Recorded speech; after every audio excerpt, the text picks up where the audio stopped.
Evening, guys. We're here at excuse me.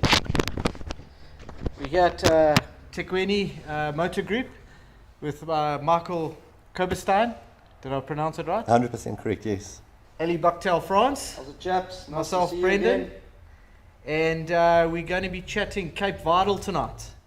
And it's that time of year, isn't it, Eddie? Yeah, I suppose, Vidal you time. know, everyone knows about the dead zone.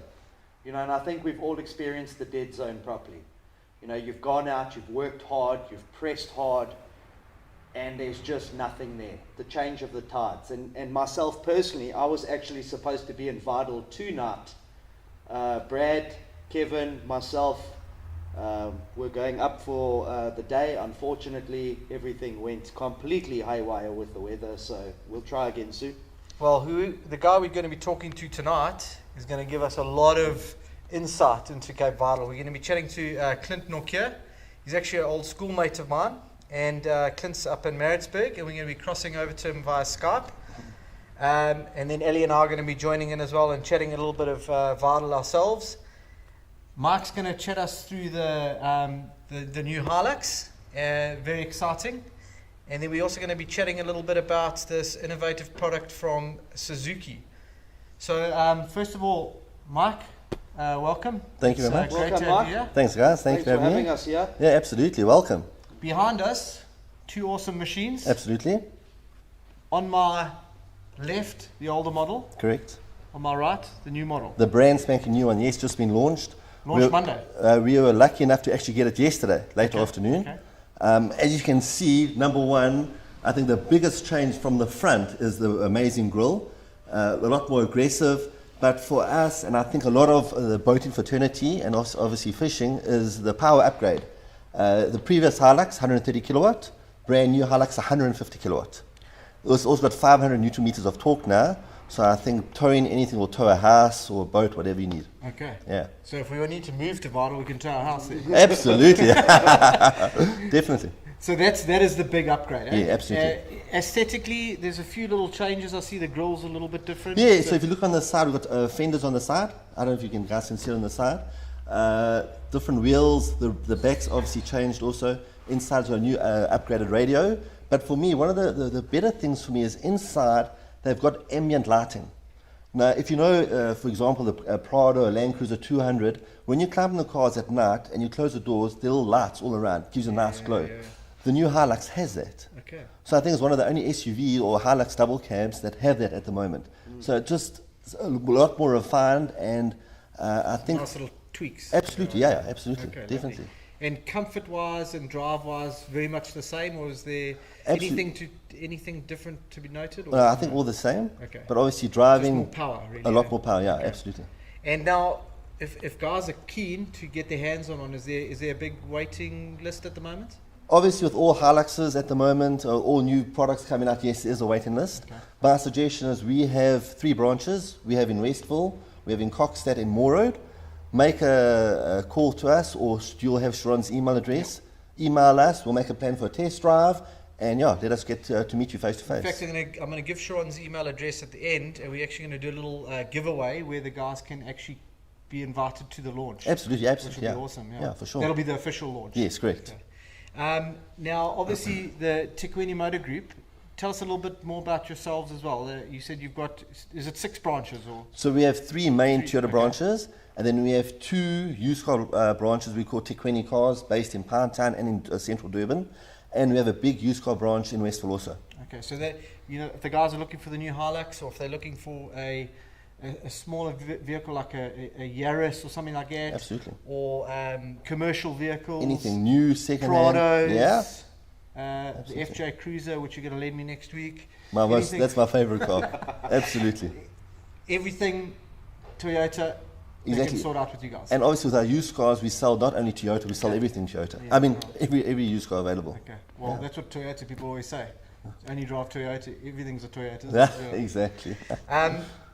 Okay, now, just in terms of where you guys are at the moment, and obviously COVID had a big effect on everyone, and things are back up to normal and running as normal. So waiting lists on other vehicles. I know there's some dealers have said they've actually lost deals. A friend of mine's a dealership down the coast. He says he's battling to get stock because things are actually moving a little bit better than I think people maybe have thought. Absolutely. You're 100% right. Especially Toyota, we found after coming back from COVID, we've been very, very busy, especially Tekwini. We have a lot of new products also, new stocks been launched. Also, there's a demand on that product also, and there's a waiting list. And obviously, the factory was closed down, so there is a small delay on some products, but we can always get them. So if they want their hands on this, get Come them quickly. Come quickly, Okay, absolutely. all right. Well, Cool. if I can button it all, I've been walking around and I had a look at that car, and I tell you what, it is something special. Absolutely. Guys, I'm not the motor mechanic. Come and have a look at this car. I must say, I'm a car fanatic. I enjoy cars, and that thing is something special. Really, credit to Toyota for bringing out a machine like that. Very super impressed with it. I must say one thing about the Hilux. Every single time they bring out a facelift, it gets better and better and That's better. true, yeah. And it's amazing. You know what I like about that shape? It's gone to the big, bulky, Yes.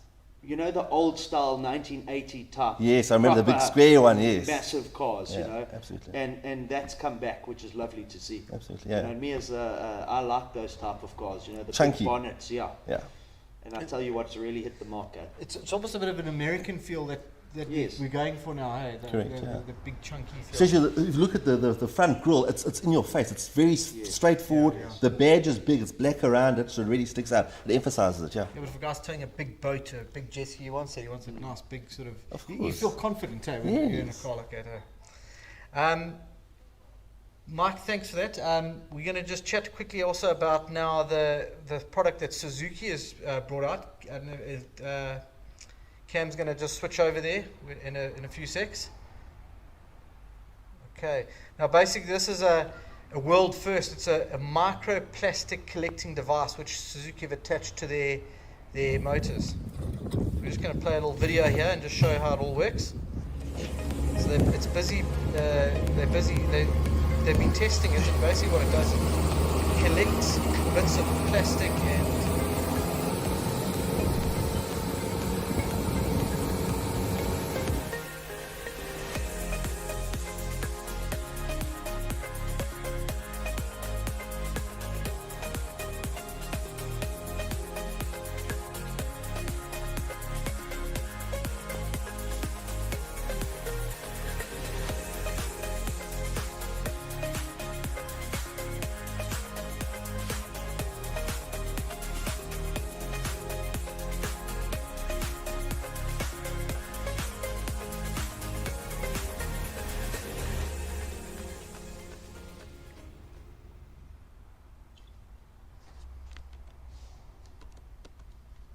Okay. Right, sorry guys, I was talking over the Suzuki footage there a bit. But yeah, this is an awesome, innovative product which is part of the Suzuki Clean Ocean project, which obviously is they're backing to do their part to clean the ocean as their product is being used. So that's a really, really That's cool, something innovative. special. Yeah, I it's must brilliant. say Eh? that's the first Did you time see that I've video? ever It's seen it. fantastic. And it's lovely to see that technology is being used in the right way now. Yeah. You know, we've got a big problem with oceans, plastic, straws, everything else Those that micro goes in it, noodles guys. or And whatever, yeah. From my side, protect the oceans, else we can't fish, we can't ski, we can't boat, we can't even touch it.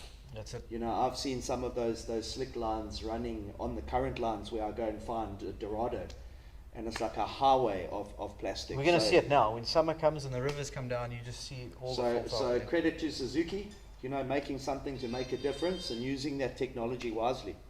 No, that's brilliant.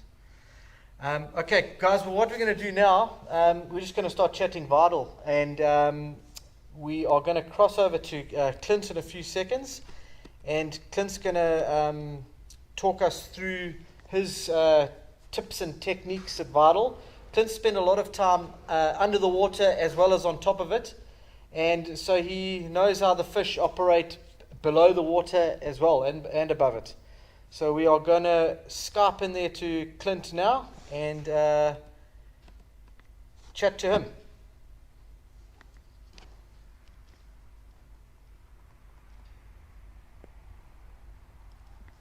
Hey Clint, how's it?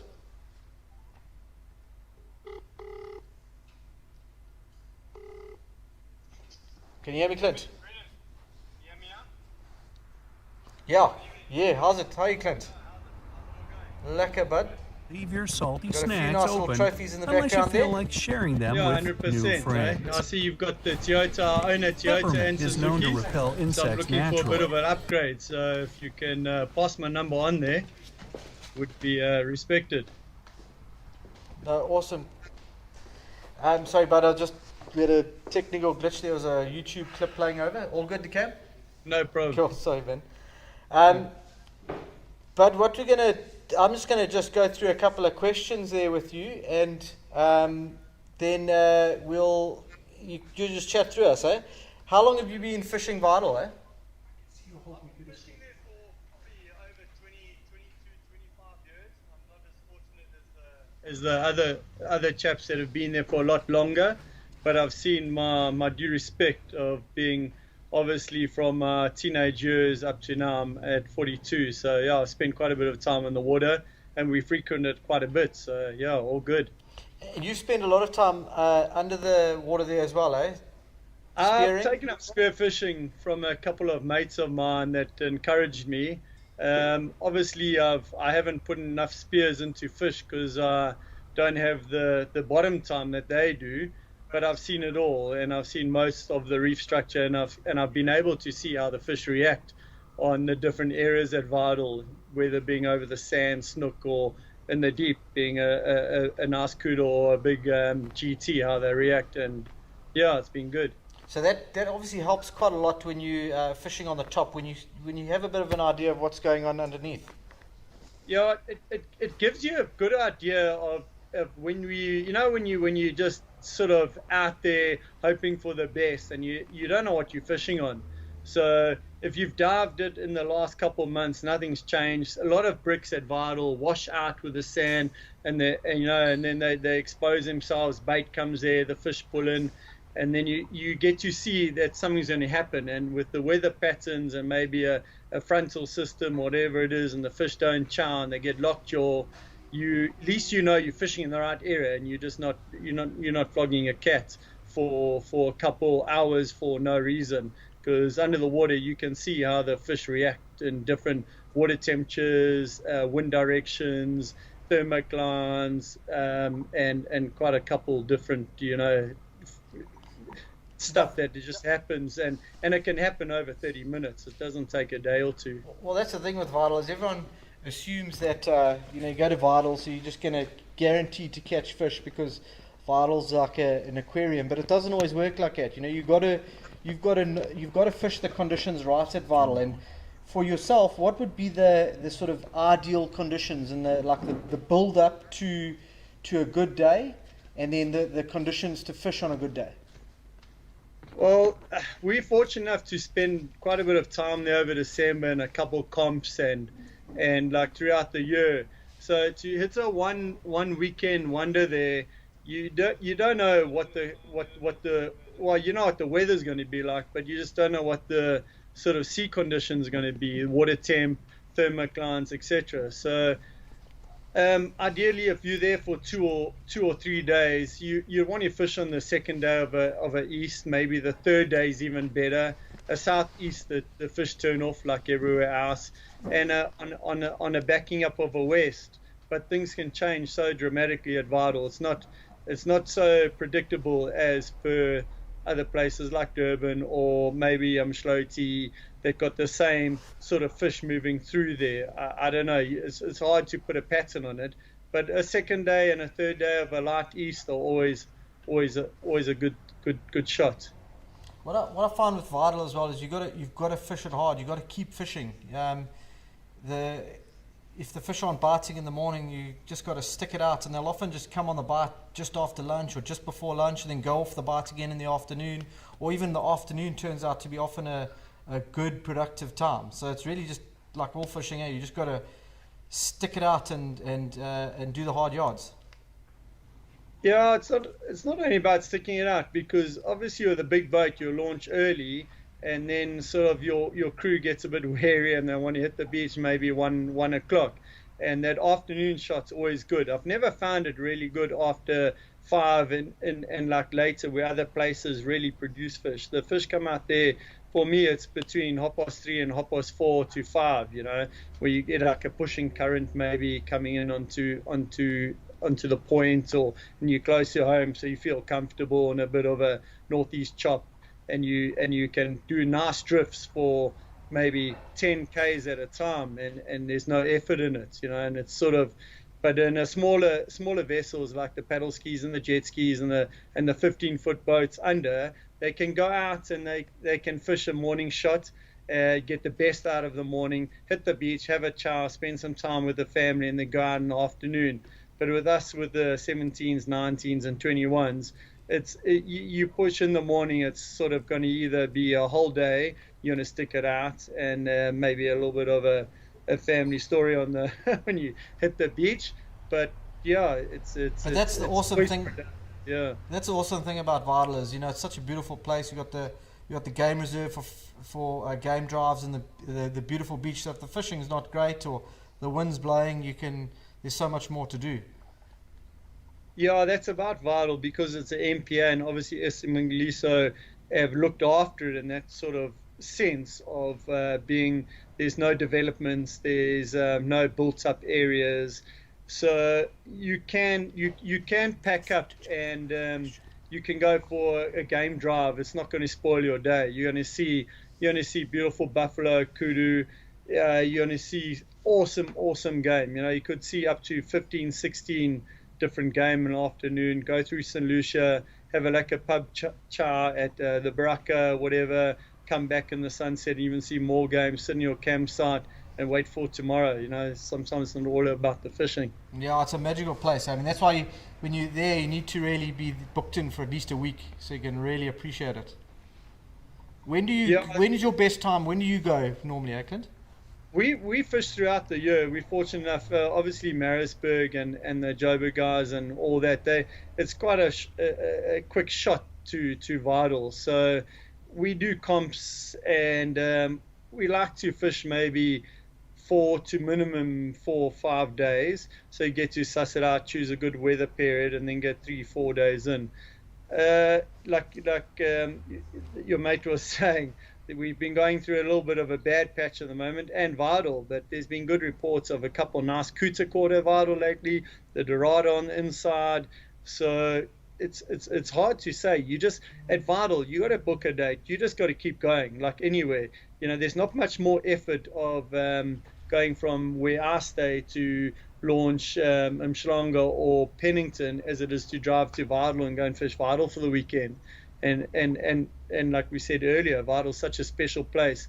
if it is a bad day, you've got so much else to do. 100%.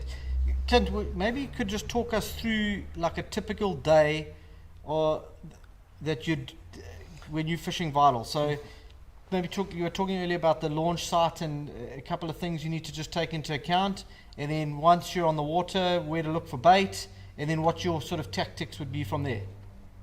Perfect. Yeah. So vital is quite tricky when it comes to bait certain times of year. So you need to stay in the park, obviously, to get an early shot. The boom gate opens at 5, so you want to be first 3 in the queue. That might mean to wake up a little bit earlier. And then when you get down in the afternoon, just don't go and sit in your campsite and suck on the beers. Go down to the launch, go and look where the guys have been putting their boats in, because there's bricks at Vital that change daily, weekly, that pop up all over the place. And a lot of them got buoys on, but a lot of them are unmarked. And that can be, that can ruin your whole 6 months of fishing. You put your boats up on one of those. So, fortunately, Vital have got a couple like residential guys that you go there, old school. You can go and chat to them, and they'll guide you in the right way. Going on the beach in a certain direction, what gear you should drive on, where you should be putting your boat. Maybe they've got a tractor to assist you. Maybe you can help them out with pushing you in, because they've got that little soak away. So due to the tides, if you going to push your boat over there with your own van, make sure someone's ready to recover you. I've seen so many awesome 200 series, you name it, buried right up to the chassis, waves coming over the bonnet, over the back, and it's tears, and there's no one to help them. So just be patient, go down the afternoons, find out how to do it and where to put the boat in and where to beach. Because sometimes it's a 5-meter gap to beach between bricks, and you don't want to destroy it for arrogance and because you're potting somewhere else with your mates. So chat to the guys, go out, be early on the launch, because the bait doesn't hang around at Vital. It's not like the bricks at Belito or Durban that's got structure. There's a couple small little bricks at Vital, so it holds a bait early. And I don't think that bait sees too many boats. So when boats go up and down a couple of times, it scatters that bait, and then they don't hold. And I think they go into shock because you can see clouds, but you can't find a bite on the bait.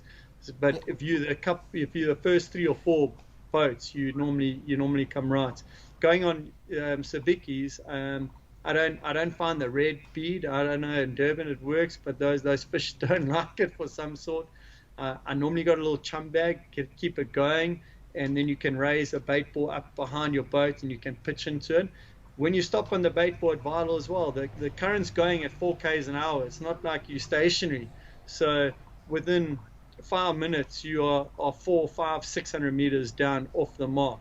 So to try and take a bit of, even if it's old sods or whatever, freeze it, put it in a cray bag, shake it, keep the bait with the boat. Once you've raised them, then it's almost as just pitch out and it's in the boat. And don't hang around too long, because you will find bait along the certain kind of contour line. So you'll find them on the 20 or 30 or 15, wherever they're hanging. So if you've got 10, 15 baits, don't hang around. Try and get the first on the drift. Maybe you can snag a fish before the other oaks have come through a shoal. Because a lot of guys trawl there, so we're all on the drift fishing slowly for a kuda, and then these guys are buzzing around with rapalas or softies or whatever, and I think that kind of scatters the shoals of fish that have congregated overnight there, waiting for the bite. Yeah. So that's why I guess it's important to always take dead bait when you go to Vital as well, because the live bait is often scarce. Do you fish dead bait a lot there? I always try and fish one dead bait amongst my baits. So I'll fish 5 or 6 sticks in the shallows, obviously no downrigger there, and then vary my bait depths. So I'll have like more natural baits on the bottom, being a mozzie or and then I'll fish like a mackerel on the surface, but I'll go 2, 4, 5, 8 ounce, vary them up, and then I'll put a sard and a chin weight out the middle, and then obviously a livey right out on the surface, razor belly or whatever it is on the surface. So you got to fish a water column, And because the current also flies there, you might have a 6 ounce and think you're off Durban and fishing in 50 meters of water, but it might bring it right up to 5 meters. So you got to watch your angles of your line in the water and make sure you being able to go in one motor, just slow it down every now and then. If you see a showing of bait, clip off and then let your bait sink into the zone that the fish might be. I guess that's why it's so important to have a good fish finder at a place like Vital, because the bait's scarce and you want to be able to always check the depths and like you say, little random pockets of bait, you want to be able to be on top of them when they're there. Yeah, Vital's funny. They if you can find the line that the bait's on and stick onto that contour line, whether being a 22 to 24 meter, and in the afternoon it's a giveaway because all the bait comes to the surface. But in the mornings and when they've been scared a little bit by 9 o'clock, they're all sitting flat on the floor. So you'd want to find those pockets of baits, and they vary those baits. They even mackerel on the bottom. They could even be sand soldiers, but we know our coots are chow sand soldiers and a little slinger and whatever it is. So you want to stick on that line that the bait is, because the fish aren't going to swim either way of them. They're going to be on the bait regardless of when they're going to eat. You want to be in the vicinity that they are. And your sort of the line you sort of fish a lot there at Vital, do you stick to certain depths, or like you're just saying is you really look for what's happening at the time, or are there certain sort of depths of water that you like? I know a lot of guys like to fish the sort of 28 to 35 meter sort of depth, and then some guys love to fish really shallow. Then obviously guys go deeper, or head up to deep Oscars or whatever. What's your sort of favorite tactics? Vital's so diverse because you've got the drop off so close, so you don't have to travel far to get to different depth contours. So you can be 3-4 k's off, you can be in 100 meters somewhere off 11, or whether it's off Oscars, off the hole and that. So I try and stick close because that's where the big cooter lives. The Dorado all over the place, those Dorado. So I'm sort of targeting the nice cooter, and I'll be on where he's eating. So I'll try and see where the bonnies are following, and then I'd target a bonnie on a special lure that I can get, and I'll load 2 or 3, and then I'll fish for that cooter, especially off a bonnie. If they're not around, I'll pull big baits. It's hard to fish against the currents in Vital. So you'd set out off the point. I'll make 1-2 drifts all the way down through short of the barges. Obviously, we're not allowed there, around Lighthouse. And then you can't pull baits up into that current unless it's a reverse or no current, which is very seldom off Vital. Then I bought some lures to show the guys what you pull up, and then you can put 2 rods in. And there's a couple of lures I've made on the market now. They're quite nice to pull, and I can pull them at 28, 30 k's an hour. So once you've finished your drift, you like to then pull the lures back, eh? Maybe pull them up, and also pull a daisy chain. You don't have the bonnies are just below the surface, and you might get a lucky bonnie, and then you can load them in your lunar tubes, and you can reset them at the top. If that all fails in the first 2 or 3 drifts, and it gets a bit quiet, I go out to the deeper sort of line, like the 40-meter line, try for Dorado, cut all the steel off, put some fluor out on the surface, maybe a Saley's interested, and if that all fails, then I'd go up to Oscars, inside Oscars, and it's quite hard to fish there on the bait mark because you'd have to turn around, and by the time you're over Oscars, it's going 6.5 k's an hour, So then push further up to vegetation, halfway, maybe 11. 11's very productive in midday. 11 I'd very rarely catch fish at 11 points. Between sort of 6 and 8, normally 9 to 12 o'clock is my best period there for a nice fish.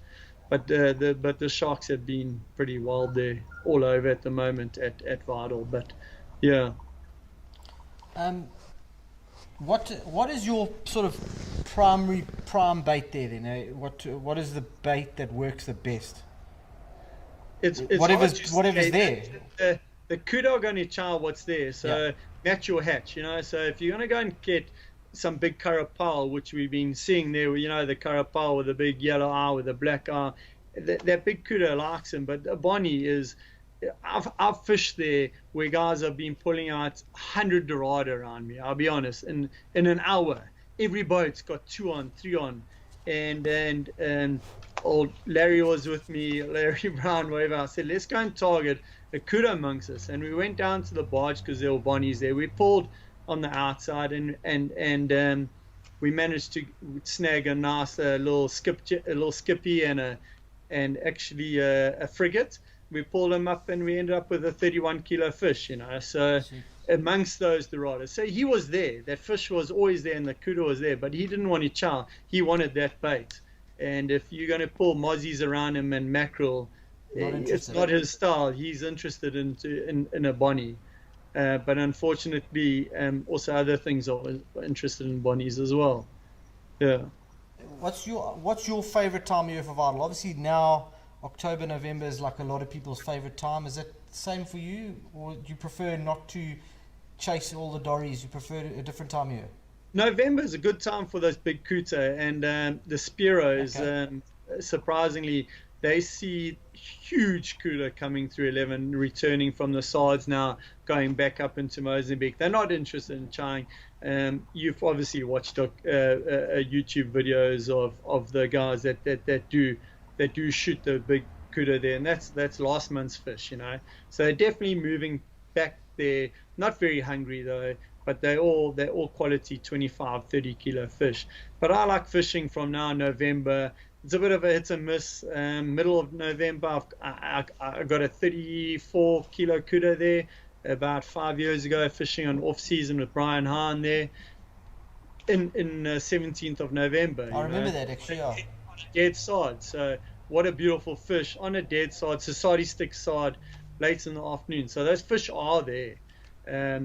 But from now right through to December, the dorada really come thick just early December, and then sort of quieten off, and then we get quite a bit of kuta December, January, February, March in the shoalies. Yeah. I guess we often get just so distracted by the dory run there, we forget that, like you say, there's a few kuta still around. So that's, I guess, often guys get to sort of dory fever, and they just sit on the point, or they're just putting out dory baits for dories and forget everything else. It is like, how many dories can you really catch? Yeah, so exactly. It's actually a fish that I don't really target. Funny enough, Okay. So I'm more there for the kuda. It's nice to catch a couple of dories if you got. I'm fortunate enough. I've spent time on the boat with proper protea anglers right through to novices. So if you're going to take the lighties on the boat and a couple of novices, that's what you target, dories, because they're fun. They jump, they go ballistic. I've had mates of myself, Wayne Mayer. He's been on my boat, and he's scrummed we've had 3 fish on, and he scrummed the dory. He's too scared that it was going to jump off again, and got trebles all stuck in him like that. So for novices, dories are the game. Yeah. But you're there for a week, 2 weeks. You don't want to catch 10, Yeah, you 50. want to catch dories every day. You want to catch a quality kuta or a nice, or whatever, prodigal or something different. Even sailies, there's lots of sailies around. My daughter, I've been fishing with my daughter for a while. She's 19 now. She's not here. She's at action hockey. But Emily, she's probably got 12, 14, 15 sailies on my boat. Jeez. So we've caught 3 in a day. She's caught 3 in a day. Myself and my autopilot and herself, So I've had 4 sailies tripled up maybe 3 times. So for sailfish vitals, you just never know what's going to happen. You go and target a kuta or mshloti, you put that steel, it's either a kuta or a johnny. Yeah. You go there vital, you can put steel wire, you could even catch a queenie, you can catch a snook on it, a kuta, a sailie, a marlin, anything's possible. A tuna will even chow the wire there. So it's so diverse and so interesting when you've got novices, and that's when normally you get your good fish. You go out serious fishing, you might hit a blank or catch a couple other fish, but when you take the novices and people that enjoy, you normally get the hookup. The unexpected ones, yeah. Unexpected, and it's awesome. Those stories go for many pub evenings. And the MPAs, do you feel they've been very beneficial in a place like Vital, eh? Well, MPAs, that's where it originated from, the MPAs. That's where Vidal implemented them. I think that was one of the first MPAs. So I think off the slides is that M4 beacons, whatever, they run all the way through down into Mozambique, you know. And well, they run down to Red Sands, and then but between 11 Points and Red Sands, it's a no-go area, and that's always been. So I think there's a lot of fish that we don't catch at Vidal, much like all our bottom fish, our slingers, our soldiers, our captain fines, our rockard, even like species like a black steenbras or whatever. He lives in that area. So if he can reproduce and be reproductive there, and the eggs could be a spillover just to the nursery of being the MPA at Vidal, and that current takes the spawn down, it's still a breeding place for something to happen. Yeah. I don't think it helps with the pelagic fish, but because they're migratory and they move from Mozambique right through. But for our bottom fish species that we don't actually target, I think it's done a world of. I'm not so sure of all the other ones they've ended up copying out of there, but that's for the environmentalists to. 100%. Yeah. Just another thing.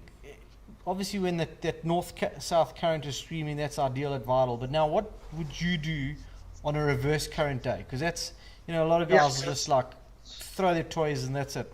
But yeah, it's terrible. Vidal, unlike other places, Vidal doesn't like sudden change.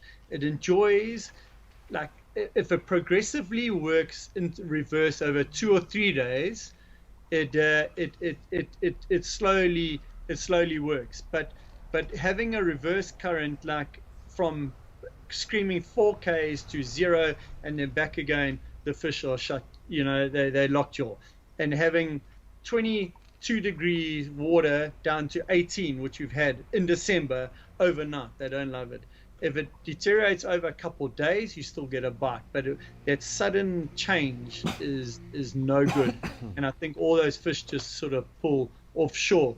But in the reverse current, I tend to go and find the warmer water. I'm not much of a trawler, but I've got a couple lures that I bought here to show. And then, George, you want to show us while you're there? Yeah, I'm fortunate to have a big enough boat that I've got some Tiagra 30s on the boat that permanently stay there. So what I'll do is I'll rig them out. I've got some short outriggers, and then I will set some softies up, and then I'll go and pull in the deep. I'll go and find some warmer water, because inside there's just nothing happening. So I'll go and pull, and like we said, Vidal, 6 Ks out to sea. We're already sitting in 60, 80, 100 meters of water. 10 Ks out, we're in 200, and 20 Ks out, we're in 250, you know. So you can go and find warmer water and go and look for the nice tuna, maybe even get a small billfish, hopefully not a big one, or a skipjack or a bonnie, just to occupy the day. And a dorado, they love swimming out there. So that's what I'd do, because inside it's painful. The tropicals like it, so light bucktail jigs, not bucktail jigs, sorry, drop shot jigs. They work well for the tropicals on sort of some nice structure there, just to occupy the day. But I find the game fish and that just get lockjaw. Just disappear. Yeah. Disappear. Do you want to? Have you got a couple of lures and traces to show us? Yeah. So like I said to you earlier, I'm happy enough to tie a couple traces. Yeah. If you give me some time. I think what we'll do is we'll set something up and tell the guys. And maybe you can put a site out there. But Hundreds. for the dorado, I like, you know, if you're going to put a circle hook or just a 6.0 VMC whatever through a live bait, I don't ever put my baits up on my skirts up on a fish's mouth, because I find live bait, the tassels kill it, and it just kills the motion of the fish swimming. So I normally tie this above, maybe 300 or 400 mils, and it's a small one, the Yamashita skirt. I bite it off and just put a little piece of elastic band just to keep it from slipping down. I find it attracts them quite a bit, because the dorado, he's quite inquisitive. He'll come in, and then when he chows, always have a rod on hand, like we pitch to the tuna with a 6.0. So as he goes away, don't be scared. Don't reel in all the other rods at Vidal. Pitch out straight at that fish. You can always go over, under, whatever. Guaranteed there'll be another one with him, if not another one, you know. And then fight around your lines, because the other fish might come and you'll eat a cuda bait down the bottom. So I like to leave all my lines in the water when I fish at Vidal. Even with my daughter, we two up on the boat. I'm fortunate to have autopilot. You can go under, over. Then on my cuda stuff, I fish, my leader line I fish is quite light. Vidal's very clean, so your cuda, they're quite scallum. I fish a 17 kg fluorocarbon, or a Maxima, also Maxima 17 kg. That's my leader line. I like to take a spool of 50 meters and divide it by 2. So I've got 2 7-meter leaders. It gets quite expensive, but I find that it does get the bite, you know. So ideally I'll be fishing no heavier than 13 kg line down to ig for 10 kg and 70 kg leader. I don't fish heavy on my hooks. I like blood wire. Old Craig Farron actually introduced me this a couple of years ago at Mozambique. It's a 45 pound blood wire. The American fishing wire I find is the best. It's 45 pound, and I use that between my hooks, and then number 4 and 5 wire above that. I don't fish 6 or 7. I find it kinks off easily, so I fish very light, and I've caught big fish on 4 and 5. So Vidal's a lot about fishing scallum, isn't it? You need to sort of take into account that very clean water. You do, so you can thread dead baits with a needle. That works nicely with just with a scallum hook in the back. Your Igfit traces work quite well there, with this little single in the nose, very light number 4 wire down to 1 hook, and like I say, light leader line, because I know those fish are taught manners from Mozambique. They know how to swim around things. And again, I've been in the water fishing enough times that the top man's always fishing a cuda bait, and he's fishing with my rod and my reel, and that's light. And we're swimming back to the boat, and I just shot a cuda. I can see the shoal underneath the boat, and I've seen a couple of fish actually come up and look at a dead bait that is with this finesse. It doesn't even get 2 meters from it and puts his nose down. He's not interested. He's not interested. So, yeah, it just shows you that even finesse, sometimes that clean water is not enough. Your hook shine. I take a permanent Koki, and I sort of, if I'm fishing a mackerel in the top back, I'll paint it black, you know, just to stop that shine. If I'm in a mozzie, I leave it silver. If I'm fishing on my ski boat and I've got the rods on the outside, my hooks will always be on the inside of my bait, because I know the kuta will never come up from the middle. He'll chow that. If he comes from this side, my hooks need to be on the inside bait. So little things like that I try and eliminate, you know, just so he doesn't see it. But it's that's from obviously being in the water and seeing how that trace just reflects in the water. Wire, blood wire, fluoro, non-fluoro. Yeah, it does stand out more than what we'd like to think. Clint, that's flippin' awesome info. Is there anything that any sort of secret little spots or anything that you'd like to divulge with the guys that you're happy to, or anything else you'd like to chat about that we haven't chatted to via questions? Don't go to Vidal, it's terrible. Stay away. Stay away at this time of year. Campsite's closed. Closed. So when are you heading up next? We're going up in November now. We've got a comp there, and then maybe we're going to test the waters just before. But like Vidal, halfway, so sort of out of the way of the boats, you know. As always, you want to go to a spot like Vidal, you want to be alone. You don't want to be fishing amongst all the mugs. So drive up to get your bait, go up to vegetation, load a couple more different baits that live there, and then drive up half the way to 11, put your baits out there in the inside where the current's slack, try there for a while, then go up to 11, make your way back, because the prevailing winds and the currents obviously will bring you back home. So 17 Ks is a pleasure with a little bit of a tailwind, and yeah, just put the music on the boat and put the feet up and put a good spread out the back, and just make your way home and hope for a lucky fish. Yeah, it's awesome. Clint, that's awesome, man. Shot. That's full of lekker info. Ellie, I don't know if there's anything you'd want to sort of How do ask you there. add to that? Well, Huh? it's It was very just difficult. about the lures, Yeah. Clint. Oh, you were going to the lures. Did you have Yeah, those? lures? so for the trawlers, for the guys up country that love trawling.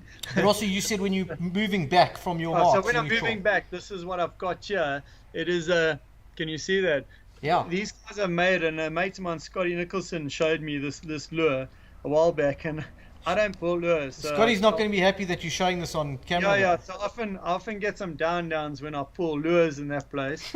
It's called a Magnum Extreme, the 160, and I've pulled this thing at 35 k's an hour on an average rod. It dives to like 2-3 meters.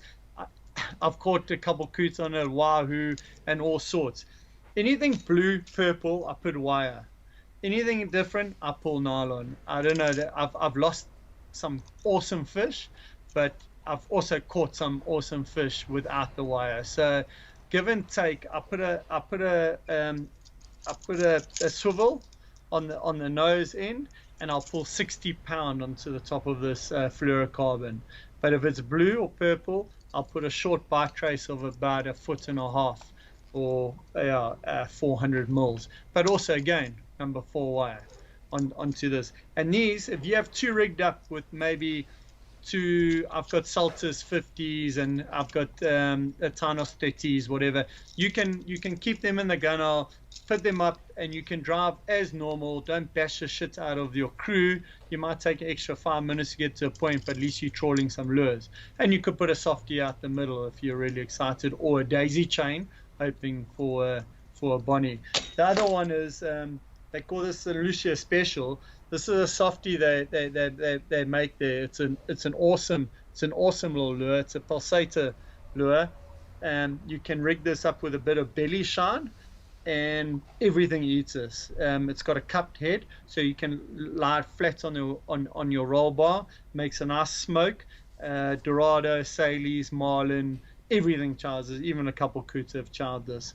Then again, this color there works really well. There's a ledge. Yeah, there's a ledge off Bats at about 45 to 55 meters. Bats is from the launch 12.5 k's it starts and runs for about 4 k's. There's a reef structure that That's runs the off south there. of Vidal. Bats is south of Vidal. And this lure has been productive for those charter fishermen there for many years. This is their color to go to. So and that's a yellowfin and obviously a dorado too. So and I've had great success on this. Thing has been eaten thick, and I don't pull lures. But yeah, mate of mine, Vanna, showed me that. Throwing baits. I love throwing these. This is a mozzie color. I think it's called the X-Strap. This one's been charged, so I can't read. It's called an X-Strap Long Cast Shallow 1400. So it is an awesome bait to throw with like a 40-pound braid. Maybe I put some sticks hold in it the still back there for a I little could bit show. there. Hold it. Yeah. A little bit back a bit. Yeah, perfect. Yeah. Okay, that's And very realistic I looking. put 2 singles on them as well, and this really throws nicely. It throws 40 to 60 meters, and it's got a shallow bait action, and it's quite erratic. I've caught quite a couple of fish in that, from wahoo right through to a couple other fish. Cuda dusters. I don't know what you guys would call this. I call it it's an opal. It's a very light. My cuda dusters, or yeah, they're not very weighted, because, and then I'll always cut them a little bit shorter. I'll trim them shorter, just so they flare out and their flash doesn't get stuck into the gills as such, you know.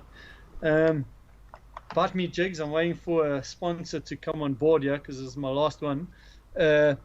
He's that small one. I'm not sure if you know what the size of that. Yo, It's those are probably- deadly. I don't even know if they make them anymore. Do they make Yeah. them? So it's a bite me little jig that I throw at the bonnies. But This is my secret weapon that I use at Vidal. Had an oak tire hold it up for me. It's actually a saltwater fly, Okay. and that's what it looks there. So for when the Bonnie doesn't want to chow, I'll put that on there with 6 kg line for about 50 meters. Just on And its I'll- own. On its own, no assistance, 40 meters of like 6 kg, if not 5 kg line, and I'll trawl that maybe 100 meters behind the boat. So the bonnies will sound, I'll go over them quickly, then I'll slow down, and then I'll give them time to pop up again, and then I'll pull that about 100 meters behind the boat, and they Okay. tend to chow that. Also give them a bit of a haircut, but that works for me, because like Mozambique, you can throw at those bonnies all day long and they don't want to eat, Yeah.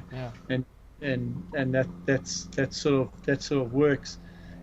Going back to the sabikis, where I was saying, the red bead and the flash, all the fish skin, whatever ones, I don't find that work that well. Where the normal one, just with the green bead, just a plain one with the green bead, I see it does the trick. And also, don't be scared to take a sard and cut it and put it on your hooks. You'll get a lot more success that way. So Yeah. just a question coming through here. The casting lure, was it a lip lure? It's a lip lure. That's correct. Then what rig will you use to throw that? I've got a rig here that I bought up to show you guys. So, I use it on a Travella or Therese or like an 8-foot stick. And I normally use like a sustain. What is this? I think this is a 8,000 sustain with 40 pound, and then I'll fish quite a long leader onto it as well. That works quite well. Then on the heavier, are you there? on the heavier item, on my poppers and that, a twin power 14,000 with a Salters popping stick. I'm fortunate enough that I've got a big boat, so I can take a lot of sticks and heavier sticks and leave them there. It doesn't go. But for jet skis and that, I'd say the Travella would be the right, or the Therese that they bought out would be the right, with the 8,000 rod to pop in. I also my bait stick at Vidal I use is a KP. Okay. With a pearl glass stick, and this seconds as a whipping stick as well. So, like I tell everyone on my boat, even the lighties that come there, Vidal, you can always sit back and relax, but you need to always have something going. It's not about, even if you got to have someone permanently fishing for bait, and you're catching sand soldiers, it's no problem. Bring the sand soldiers up, take them off, maybe just give them a little bit of a headache on the gun, I'll put them back. Just that action in the water, just having fish move through the column back down to your baits, it can trigger on anything. You can bring in a sailor, you can bring in a wahoo, whatever. So your baits could be awesome spread, but they're just waiting for that reaction. And that's where this KP and a whipping stick, you put a nice tin white metal spoon on, and you can whip it between your baits. You're not necessarily always going to catch it on it, which I've caught snook in Just brings them up. 28 meters of water. I've caught snook on the spoon, but off Vidal. But it just brings on a bite. Yeah, just keeping that whole column of busy the whole time. Dead baits. Don't just throw back a dead bait. Cut them up into blocks. Chum them, not all at once. Throw a block.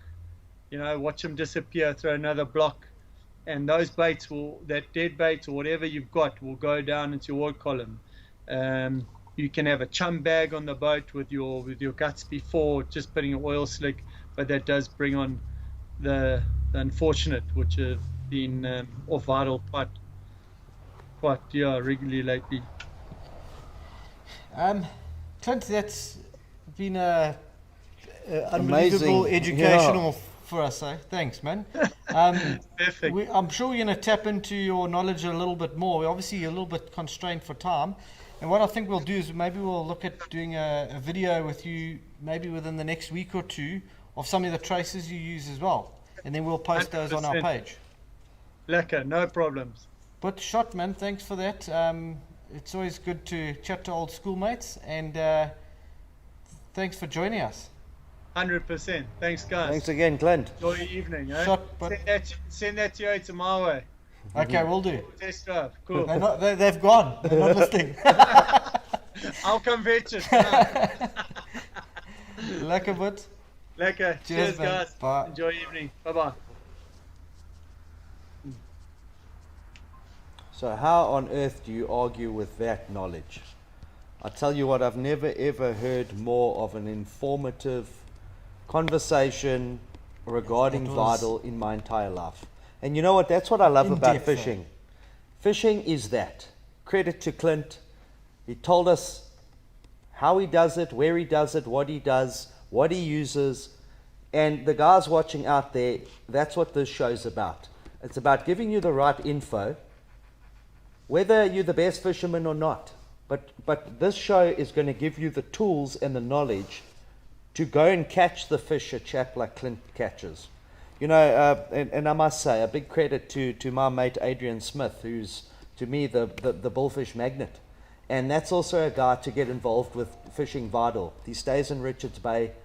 And from what I've heard and what I've seen, Brad, recently on our tour to St. Lucia, he got a lovely bullfish. I think Adrian's got 7. You know, pre-lockdown, post-lockdown. He goes out, he works hard, lots of kuta, lots of tuna.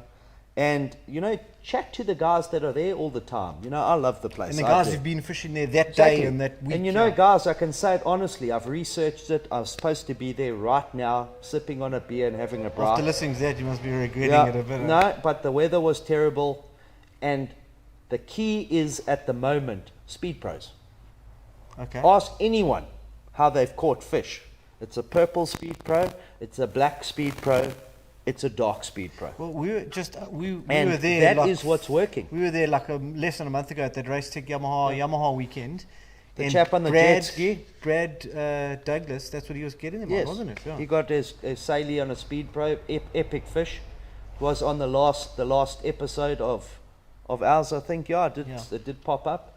There was a chap, I think Mark from Joburg. He got 3 tuna, all on speed pro. And I tell you what, there's many different good lures, I would say, that are made. To be honest, there is no bad lure that's made. But something about that Williamson Speed Pro and the lip and the action, the shape, the bullet, I don't know what it is, but that lure is deadly. And different strokes, different blokes. Everyone uses their own things. But certain areas, certain colors work, so remember that. Guys, that is why they make so many different color lures. I know it kills me too, you know, every time I go into Kingfisher, Basil Manning, wherever it may be, I take 1 lure, I take 2 lures, I went to buy a packet of swivels, I come back with 6 lures, 5 bucktails, a new reel, and I actually forgot the swivels. And that is why they make the different colors. Sodwana is pink. Vidal is black and purple. Okay, that is the color that I've seen, especially on a Speed Pro. And that orange color that he was talking about, that when we were up in I St. must say, Lucia, I've the never guys were used talking that. about that as well. I've never seen that. Rocky It's a was Speed telling Pro, us, yeah. but I've never seen that color, so it's a learning curve for me too.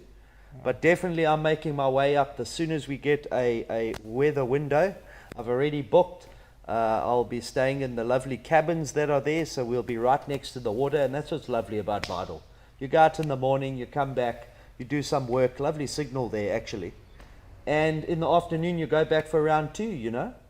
Have a chow in between, sit with the family, have a beer, have a cold one. That's why I love Vidal. No, I tell you, it's a special I'm place. actually not allowed to go there by myself anymore. If I try to go You there, don't come home. The wife and kids say they're coming because they love it. They're on the beach or. So if you going also golf. want to come and join us on a trip in Vidal, please give me a call. Get hold of Brendan, Kirk, anyone from the Go Fish team, and come join us. Yeah. You know, we'll put this into action, our plans into action. Take a few guys that I know with, definitely Adrian Smith, a very good fisherman of Vidal. And yeah. And now's the time. Now's the time of year. Yeah. Vidal's actually, I know Clint was talking about November and that, but I've noticed in the last couple of years, the season has actually got a little bit earlier. The dories and the sailies have actually been arriving mid-October in the last few years. So hoping it's the same this year.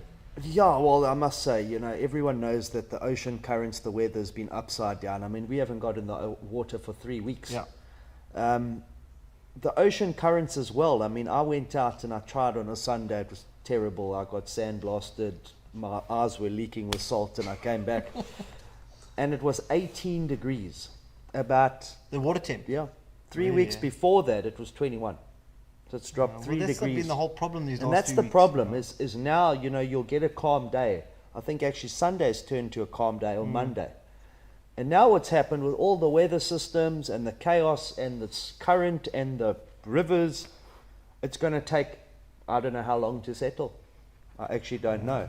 And that's why a place like Vidal is very good, because the watercolor generally doesn't change too There's much. no river close Yes, enough to change it. and also with the ledges and whatnot, you know, the actual composition of the ground is much different. It's the same as Sodwana. Why is Sodwana always blue? It's because there is no sand. You know, it's canyons Yeah. that are so close to shore. You know, yes, maybe shallow on, but it's so shallow there you can see the floor. So anywhere, I would say Vidal, Sodwana, and you know, are going up into Mozambique, Ponta. Yeah. That's a special place, and luckily for us, Vidal is the closest.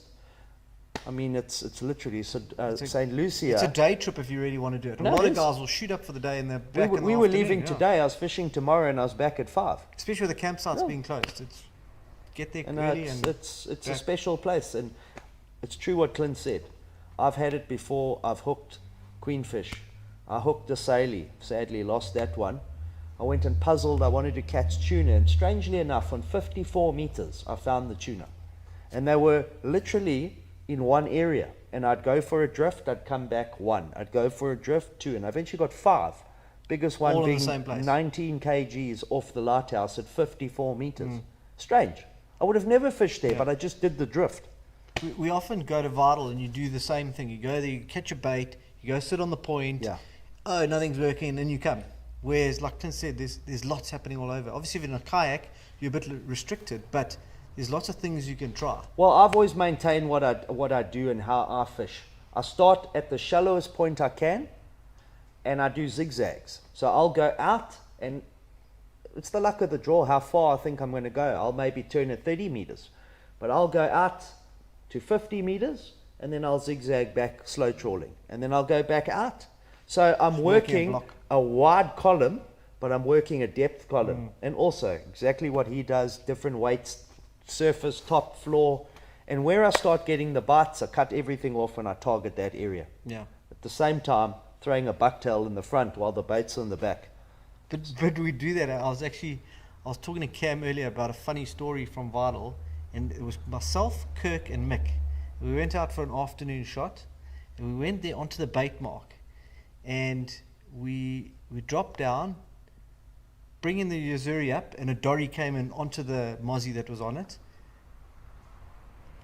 Bait went away, and I got a cooter, and then the other guys were fishing. I threw a popper, and I had an on-off on a popper, and so it was like chaos in 10 minutes. What did we do? We stuck to our game plan. We went down to the lighthouse, and we got nothing more. Because we had this idea, let's get our bait and let's go down to the lighthouse. Whereas if the bait's there, the fish are going to come find that bait. And that little bay where can I switch to the Google Maps there quick? This little bay here, this is where the bait sits here. Often, By the white pole on the beach. yeah, there's a marker here, Yeah. a pole. So if you don't have a fish finder, which you should do at a place like Vidal because you need to see the bait, but work this area here and you'll often find bait. And often the fish will come in and feed there. Yes. Last year we were there, a guy got it was about a 20 kilo cooter on the bricks there, in the shallows. Because those fish come feed there where the bait is. And we often spot just bugger off from the bait where the fish are coming in to the bait. Go where they are, not where you think they're going to be.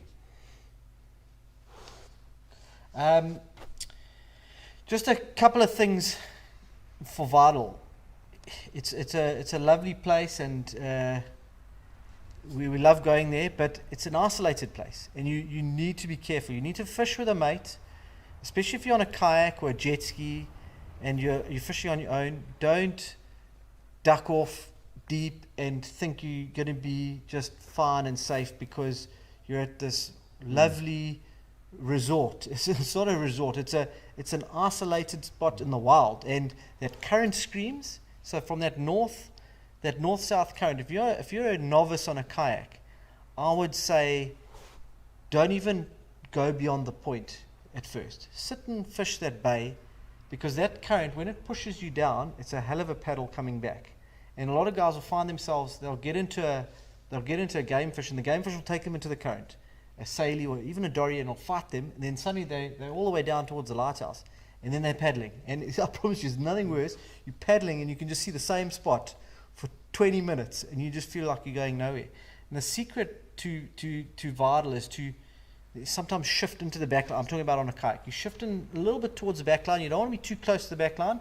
Shift in a bit, try get out that current, and then work your way back. Don't panic. Or get your mate on a jet ski to tow you back. Or buy a jet ski. Yeah. There we go. That's when my are you getting plan. when are you getting on the kayak? You said you were going to. When Come on. Kevin Tate gets on the kayak. I think we're sort of running a little bit on time now. Just a bit of a schedule of what we've been doing. We'll just reiterate it again.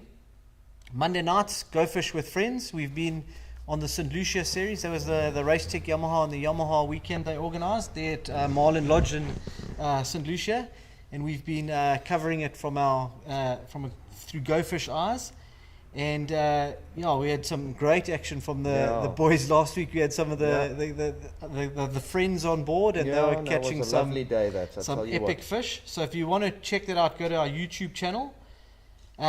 Tuesday we have a little bit of break unless there's live stream fishing. Wednesday we have our top tip, and Thursday nights is obviously the live stream, and then Friday nights we do a weekly highlights pack, and then obviously live stream fishing whenever we can. Yeah. And summer's coming. We're going to be live streaming from Vital when we go there. I'll tell you what, And I it's think gonna be some live action. streaming is going to change when summer arrives. Oh, you know, the weather settles. Myself, I'm going in maybe on Monday. I'll be in the water, so be sure to log on to that. Where it's going to be, I don't know. I'm going to track the weather. Just follow our Facebook page, and we'll tell you guys where we're going to be Click fishing. on the bell, click on the subscribe, all of those gadgets, tell you when we're fishing, leave it in the background, you know. Go through the highlights after, you know, when you got time. You know, that's what it's there to do, entertain you and educate. What we haven't, guys, we haven't been able to answer too many questions tonight because that chat of Clint's was epic. So we'll try and jump on and answer some of the questions on the Facebook page now. Toyota are offering a free ticket to the official launch of the new Hilux. So if you want to email Sharon, CHERON at Tekwini, THEKWINI, hyphen toyota.co.za, and then she'll get some names and she'll do a lucky draw, and someone's going to be lucky enough to come to the launch. Credit to Toyota. I think that sort of pretty much wraps it up for the night, guys, and we'll see you guys hopefully on the water or in on the camera if the weather's a bit crap still. But hopefully on the water. So hopefully we can get back to some content, you know, and proper fishing, singing reels, sawbacks, That's it. T-Rex arms. T-Rex. No? But we'll see you soon. Cheers, Thanks Ellie. for watching. Thanks, bud.